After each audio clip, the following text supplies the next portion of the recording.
Assalamu alaikum wa rahmatullahi ta'ala wa barakatuh.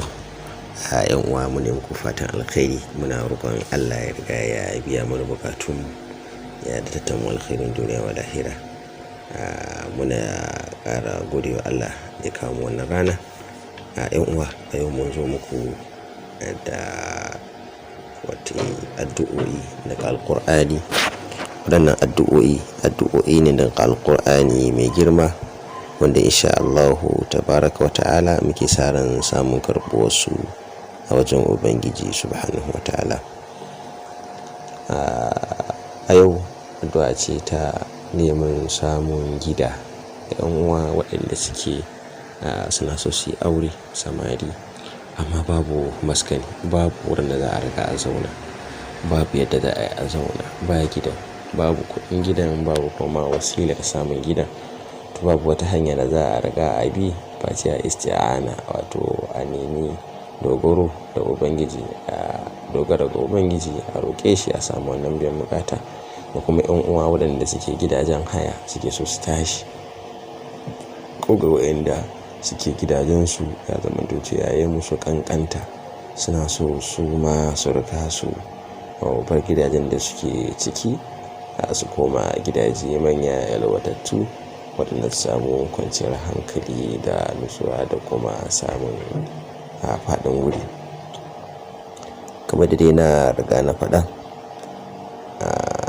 wannan addu'a daga cikin alƙur'ani take, shi kuma ƙur'ani yana da albarka, ko mai waraka ne gare shi.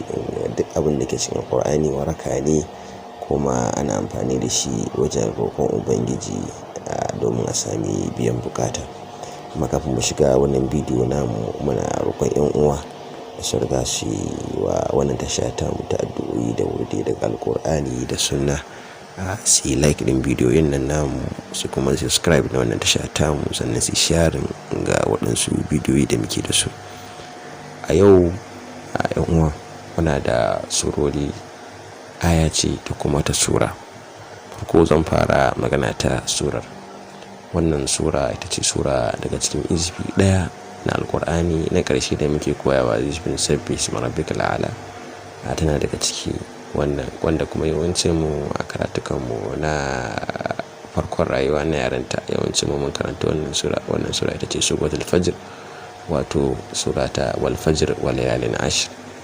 Ta wannan sura ana karanta ta domin neman biyan buƙatar a samu gida. Wannan sura ana karanta ta, ana so a riga a fara karanta wannan sura ta wannan hanya a farkon wata. Ana so, kamar da na faɗa, ana so saboda ana so a yi wannan tsari cikin kwana 30, a yi wannan addu'a da wannan sura kwana 30. Ana so a fara a farkon wata na hijiriya, ya zama cewa ya dace da za a yi adadawa kwana 30. Ita wannan suratul fajr ana karanta ta bayan sallar isha sau 30. Ana so kuma kafin a karanta ta aimi a riga yi sallah raka'a 2 domin biyan bukata, kamar yadda ya zo hadisi. Duk wanda ke da bukata yana so sai sallah raka'a 2, roƙi Ubangiji abin da yake da bukata, to sai sallah raka'a 2 saboda hajarsa, sannan sai ya karanta wannan sura sau 30 kwana 30 bayan sallar isha. Ba a son a yanki, ba a son a yanke ko a ce a yi fashi, amma dai a ci gaba. A yi fashi kuma na iya ramawa don a ci gaba da ya zama da cewa kwana 30 farko kenan.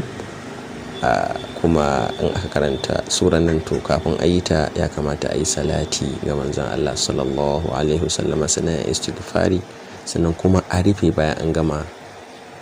Kafin a riga an yi surar, an gama guda 30, to sai a faɗi buƙatar da ake buƙata. Wato ana buƙatar a roƙi Ubangiji cewa nan su za a yi neman biyan buƙatar canza gida ko samun sabon gida ko samun rikicin gida. Sannan sai a kammala da salati ga manzon Allah sallallahu alaihi wasallama. Haka dai kuma a cikin wannan, bayan an gama da ita wannan sura, za kuma a karanta, a yawaita faɗar wannan ita kuma aya da na riga na faɗa, wato rabbi inni lima anzalta ilayya min khairin faqir ana so a dinga yawan karanta ta kafa 7 a duka sallah. Kafa nawa? Kafa 7 domin samun gida kamar yadda samun gida shi ma aka yawaita karanta ta bi iznillahi ta'ala za a samun gida bi iznillahi tabaraka wa ta'ala. A ƙarshe dai muna dawo cewa sirrin samun addu'a shine ikhlasi, ni kauya ga ubangiji, dogaro ga ubangiji, miƙa lamurka ga ubangiji. Wannan shine babban sirri na farko. Na biyu, nisantar zunubai da kuma cin halal da kuma ƙoƙarin kirda da lokutan addu'a, kamar bayan sallolin farilla, sulusul akhir, 1/3 na dare na ƙarshe, a lokacin da bayan kiran sallah na dukkan sallolin farilla da sauran lokuta da aka sani na wanda ya zo a sunna. Insha Allah rabbi Allah zai biya bukatu, zai kuma ba da abin da ake nema. Muna da kokarin tunasar da yan uwa da shi mana like da subscribe ga wannan tasha tamu da wannan bidiyo namu da sauran bidiyoyin mu duka baki da kuma sa'ika.